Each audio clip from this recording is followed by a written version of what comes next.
tout le monde, je suis Zian. Aujourd'hui, moi, je suis votre guide. Bienvenue à Swan. On ira à Forteresse de Hwasong.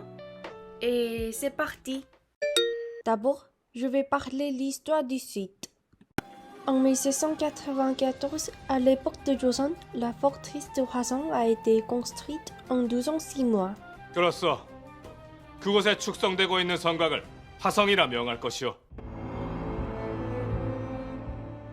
Parce que le roi Jeonju avait envie de déplacer la tombe de son père à Suwon. Sa piété filiale aidait à la mort tragique de son père Sado Seja.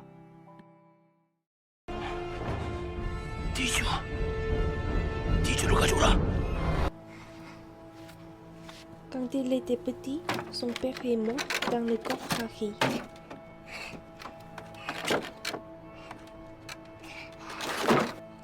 Je n'y crois pas, c'est la vraiment catastrophe, n'est-ce pas?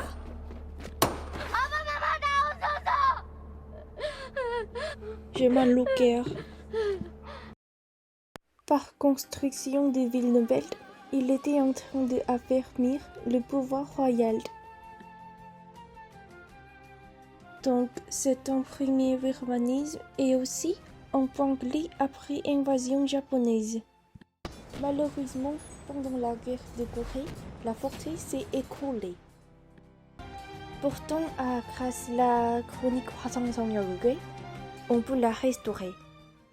C'est ça qui permet de préserver la forme originelle du patrimoine et d'être inscrit à l'UNESCO. Dans l'archive, il existe les pontons que le roi a utilisés pour traverser le fleuve Hangang. Voilà, c'est ça. Et puis, on peut trouver la grille qui abrasait la durée d'édification. On montait des objets lourds grâce à une poulie.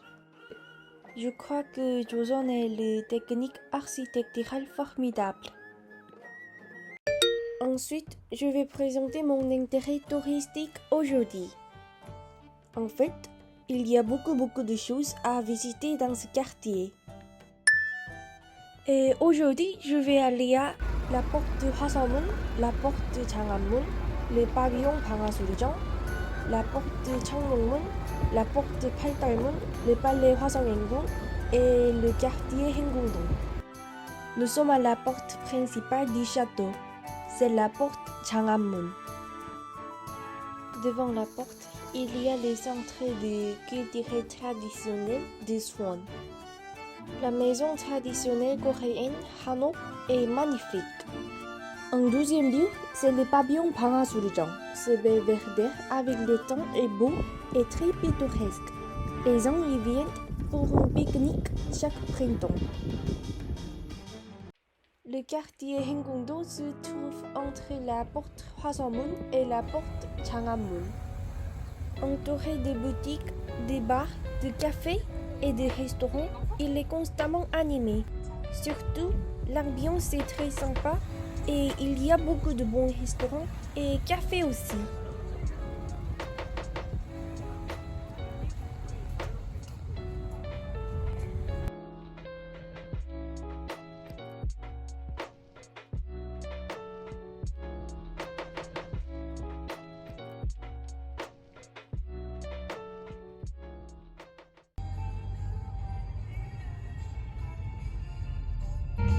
C'est la porte de Paltalmun qui s'appelle aussi porte sud.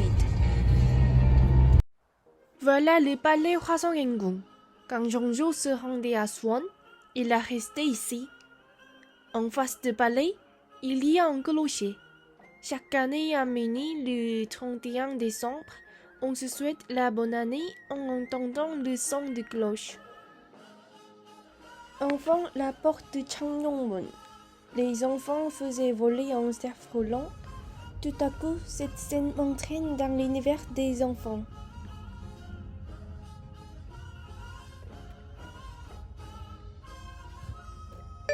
Pourquoi je l'aime? Premièrement, cette forteresse harmonise le passé et le présent. Quand j'y vais, j'ai l'impression de prendre ma machine à explorer le temps. J'en ai carrément marre des grands immeubles. Deuxièmement, la nature et le loisir. Pour moi, c'est un espace réconfortable qui me permet d'oublier tous les soucis. Je prends un bon repas avec ma pote et puis on fait une randonnée en regardant le paysage. Je pense que c'est le bonheur. Troisièmement, succession de la culture traditionnelle. Maintenant, il faut que nous défendions les nôtres. Le rituel que chaque génération partage crée les points communs. Par exemple, la fête, le cortège du roi Jeonjo, le petit train Hwasong-Ocha et le jeu du cerf-volant. Donc, cela montre qu'il y a une relève et le mélange des populations. Voilà, c'était comment votre voyage? J'espère que c'était amusant. Je vous remercie. À bientôt.